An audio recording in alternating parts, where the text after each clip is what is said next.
चलिए देखिए, इसके पहले कल पिछला चैप्टर समाप्त हो गया था, मानव स्वास्थ्य जनन स्वास्थ्य समाप्त हो गया था। ठीक, आज पढ़ते हैं क्या चैप्टर का नाम है, पांचवा चैप्टर, वंशागत एवं विविधता के सिद्धांत। ठीक, अब देखिए वंशागत एवं विविधता के सिद्धांत को पढ़ते समय पहले कुछ बातों को पढ़ते हैं जो इसी से रिलेटेड है, उसके बाद हम चैप्टर पे आते हैं। तो चैप्टर का नाम है वंशागत एवं विविधता के सिद्धांत। कौन सा चैप्टर है? तो पांचवा चैप्टर है एनसीईआरटी के अनुसार। ठीक, देखिए इससे पहले वंशागत विविधता के सिद्धांत को पढ़ने से कुछ चीज़ें जानकारी लेना होगा।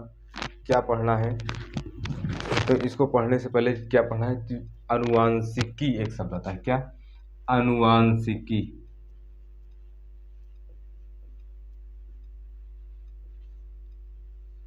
अनुवांशिकी, जेनेटिक्स।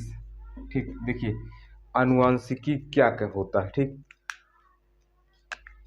तो अनुवांशिकी पहले क्यों बताएं, तो इसके पीछे रीजन क्या है। देखिए अनुवांशिकी क्या होता है, जीव विज्ञान की वह शाखा, किसकी? जीव विज्ञान। जीव विज्ञान की एक ऐसी शाखा या वह शाखा जिसके अंतर्गत किसका अध्ययन करते हैं। जीव विज्ञान की वह शाखा जिसके अंतर्गत वंशागति तथा विविधता का अध्ययन करते हैं। देखिए चैप्टर का नाम क्या है, वंशागत एवं विविधता के सिद्धांत। तो वंशागत एवं विविधता का जिसके अंतर्गत अध्ययन करते हैं उसे क्या कहते हैं, उसे अनुवांशिकी या जेनेटिक कहते हैं। तो यहाँ पे कुछ शब्द है। पहला शब्द क्या है कि अनुवांशिकी शब्द या जेनेटिक वर्ड कौन दिया, जेनेटिक्स वर्ड कौन दिया? तो जेनेटिक वर्ड जो थे वो वैज्ञानिक थे वेटसन। कौन दिया? वैज्ञानिक वेटसन ने जेनेटिक शब्द दिया। लेकिन जेनेटिक अनुवांशिकी के जनक वैज्ञानिक मेंडल हैं। कौन है? अनुवांशिकी के जनक मेंडल हैं, जिनका पूरा नाम ग्रेगर जॉन मेंडल है। ठीक, इन्होंने अपना कार्य, कौन? वैज्ञानिक मेंडल जो थे वो अपना कार्य किस पर किए? वो अपना कार्य या अपना प्रयोग किए किस पर? तो वैज्ञानिक मेंडल अपना कार्य जो है वो किए उद्यान मटर यानी कि पाइसम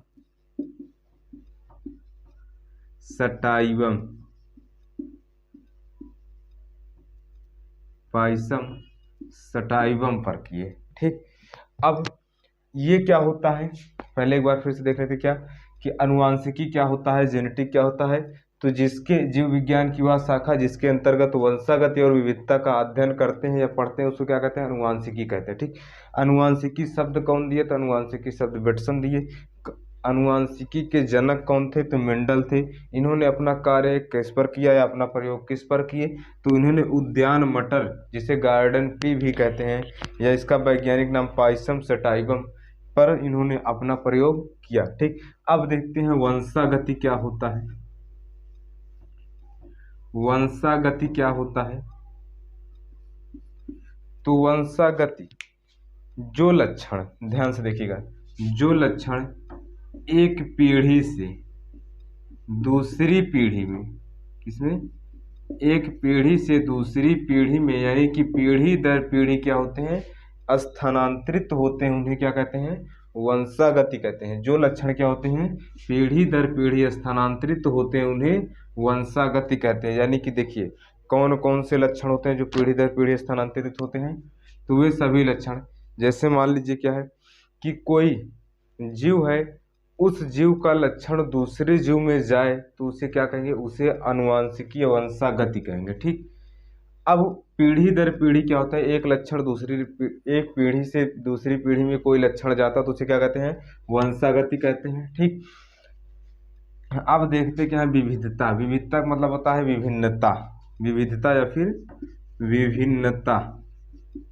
ठीक, विभिन्नता मतलब क्या होता है? अलगाव होता है। यानी कि जो लक्षण एक पीढ़ी से दूसरी पीढ़ी में जाते हैं लेकिन उसमें कुछ ना कुछ क्या होता है, बदलाव होता है, कुछ ना कुछ क्या होती है, चेंजिंग होती है, कुछ ना कुछ परिवर्तन होता है, कुछ ना कुछ क्या होता है, परिवर्तन होता है। वही परिवर्तन यानी कि एक पीढ़ी से दूसरी पीढ़ी में जो लक्षण जाते हैं उसे वंशागति कहते हैं, और जो अंतर हो जाता है, जो लक्षण पहली पीढ़ी में थे वो दूसरी पीढ़ी में नहीं आए हैं, वो जो अंतर मिल जाता है या परिवर्तन होता है या बदलाव होता है उसे क्या कहते हैं, विविधता या विभिन्नता। तो एक कुछ नाम बताएंगे आपको, उसके बाद फिर आगे चलेंगे।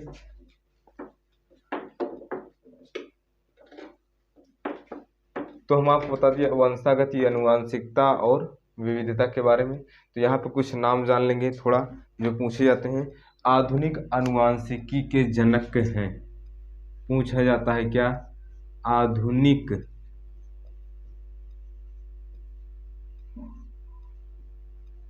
आनुवांशिकी के जनक,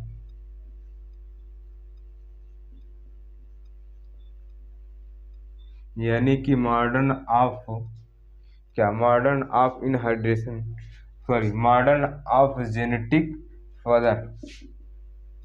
ठीक, अब देखिए आधुनिक आनुवांशिकी के जनक कौन है, तो बेटसन है।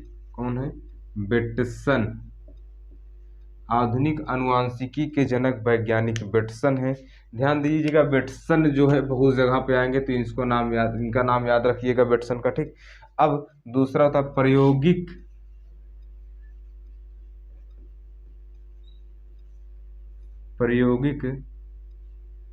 आनुवांशिकी के जनक।